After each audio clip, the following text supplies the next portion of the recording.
Manchester United. Amorim says they're the worst United team in history. Are they? Well, I don't know Manchester United's history as well as Gary Neville, but I must say I think it was one of the most bizarre and ridiculous things I've ever heard a manager say.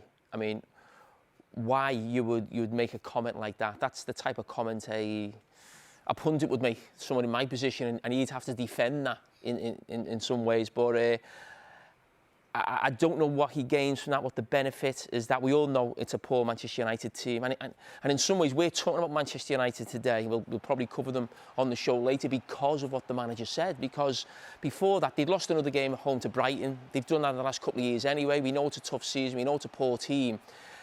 He's just blew something up. That will be a quote that will follow him for the rest of the season. And when he said that, I think he said to the journalist there, waiting, I'll give you a headline. Why you would want to do that as a manager, I will never know. Take us inside the dressing room. You're a Manchester United player and you hear your manager say you're in the worst team in your club's history. What does that do to you?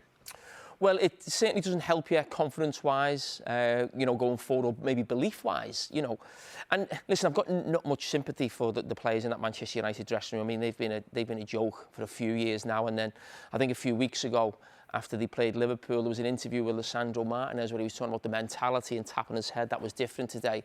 I mean, I nearly burst out laughing when I saw that, to be honest. The amount of times Manchester United have basically threw the towel in or had bad performances over the last 4 to 5 years. So I've got not much sympathy in the dressing room for the players. But what I would say is, from the manager's point of view, how can he then go into the dressing room between now and the end of the season and continually try and sort of build them up and give them belief in a team that they can go and beat the opposition, whoever they come up against, if he's said they are the worst team in Manchester United history, or certainly one of them. So at no point can I see what he's going to gain from that.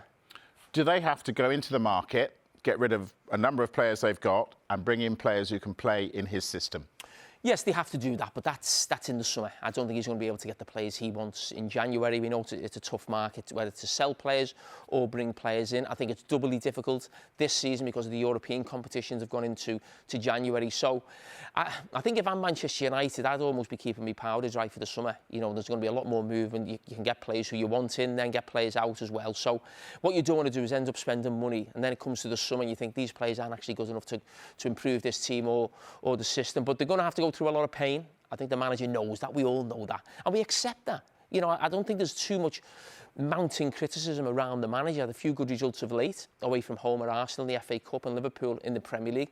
We know it's going to be a roller coaster because the players are not good enough. They've shown that with different managers and with different systems. But I can't get away from the quote that he said. I just do not believe that was in his best interest at all.